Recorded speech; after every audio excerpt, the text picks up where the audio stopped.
dans cette saison 2 du podcast, Rock Taïwan, naître ou ne pas naître, elles ont décidé de partir du constat que les Taïwanais font de moins en moins d'enfants. Oui. Donc, juste pour replacer un petit peu dans le contexte, je vais donner quelques chiffres pour que ça soit plus parlant, peut-être. En fait, en 2024, encore une nouvelle année, parce que c'est pas la seule année, ça fait depuis longtemps, Taïwan a encore vu son taux de natalité baisser. Alors que c'était l'année du dragon, donc traditionnellement plutôt une année où il y a plus de naissances. En tout cas, un pic de naissance, puisque l'année précédente était le tigre. Et du coup, c'est vrai que le tigre étant pas propice aux naissances, le dragon l'est beaucoup plus. Oui, mais malgré cela, il y a eu une baisse des naissances et le nombre des naissances s'est établi à 5,8 naissances pour 1000. Donc, avec environ 135 000 nouveau-nés. Et c'est le niveau le plus faible de l'histoire. C'est sûr. Et donc, bien sûr, il y a des conséquences, le vieillissement accéléré de la population, avec Taïwan qui est entré cette année dans ce qu'on appelle une société super âgée, avec plus de 20% de la population qui a plus de 65 ans. Oui.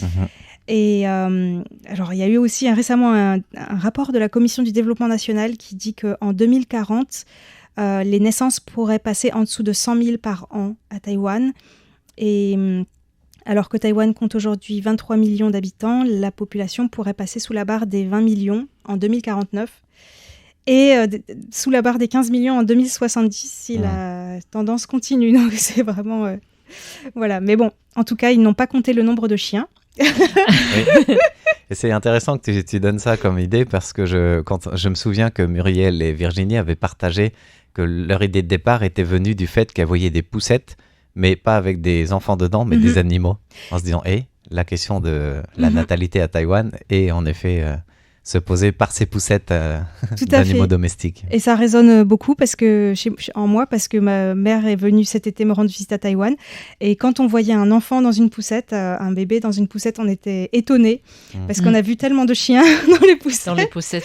Donc c'est un peu le monde à l'envers. Donc c'est un choix que certains couples taïwanais font de ne pas avoir d'enfants, mais plutôt de bichonner un chien, autant que ça peut être possible. Donc, pour revenir au podcast, il y a 5 épisodes qui sont déjà sortis. Et avant de vous en dire plus, je voulais vous faire écouter le jingle, parce que j'adore l'identité sonore de ces podcasts. C'est vraiment sympa. À Taïwan, se reproduire n'est plus une évidence. Le taux de natalité est en chute presque libre. L'île, choisie comme sujet d'observation, nous laisse entrevoir un futur où la population mondiale décroît. En conscience ou totale inconscience ? Rock Taïwan, naître ou ne pas naître ? Un podcast artisanal où se croisent témoignages et réflexions. Une plongée sonore en 6 épisodes. Et un épilogue. Là, je trouve que c'est intéressant comme tableau sonore qui est brossé sur cette question de la natalité avec les jeux de... On entend notamment le chien derrière qui aboie. On voit aussi qu'il y aura cette dynamique ou cette dialectique derrière. Et il y a une sonnerie de récré, c'est ça, non ? Oui, et puis, ou de garderie peut-être, je ne sais pas. Et puis cette question, voilà, c'est en conscience ou pas. On voit que c'est pas une recherche analytique ou un dogme qu'elles vont chercher à faire, mais vraiment enquête sur place, quoi. À travers des témoignages. Ouais. C'est un sujet qui me rend triste dans le sens où... c'était déjà comme ça, c'était un sujet qui, lorsque je faisais l'interview de Muriel et de Virginie, c'était... en même temps, je connais ces jeunes qui veulent plus faire d'enfants. Et en même temps, je vois combien la charge sociale sera importante pour les jeunes qui sont aujourd'hui, en fait. Voilà, c'est surtout ça qui m'interpelle, en fait. Mais c'est vrai que c'est pas que le cas à Taïwan. Même si, par exemple, en France, la natalité baisse moins vite, on n'est plus dans le renouvellement des générations, etc. non plus. Donc, c'est quand même quelque chose qui est commun aux pays industrialisés, en fait. Donc, c'est à la fois un podcast spécifiquement sur Taïwan, mais qui nous appelle à réfléchir plus globalement, je pense, sur la situation, en fait. À Taïwan, c'est aussi un peu différent par rapport à la France, parce que tu parlais de la France, parce qu'on vient... la structure familiale traditionnelle vient d'être dissoute en fait. Je pense que ça fait une génération à peine.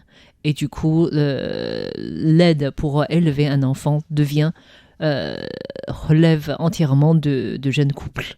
Mais je pense que pour la France, c'est pas le même problème qui s'est posé au fur et à mesure en fait. Peut-être c'était plus lent dans l'évolution. Oui. Et du coup, c'est un des sujets qui est mentionné. Par exemple, auparavant, la garde par les grands-parents, qui se fait de moins en moins parce que, par exemple, ils n'habitent plus forcément dans la même ville que les parents. Puis il y a aussi comment le système de travailleuses migrantes d'Asie du Sud-Est peut être partiellement détourné. Si dans la famille, il y a une personne âgée, elle peut aussi s'occuper des bébés, par exemple. La nourrice, sans que ce soit déclaré. Et donc, effectivement, elle parle beaucoup de ces évolutions, en fait, de la conception de la famille confucéenne qui évolue avec la modernité. Qu'est-ce que ça signifie le mariage pour une femme taïwanaise, pour un homme, notamment l'aîné de la famille. Et puis aussi les différences entre la ville et la campagne, comment ça se passe aussi chez les autochtones. Voilà, il y a vraiment énormément de sujets. Et puis, personnellement, ce que j'ai trouvé le plus intéressant, parce que j'ai vraiment appris plein de choses, c'est après la naissance, les centres postpartum. Donc ça, c'est vraiment très spécifique à Taïwan et c'est vraiment très intéressant. J'en dirai pas plus parce que je pense que c'est bien d'aller écouter le podcast. Oui, tout à fait.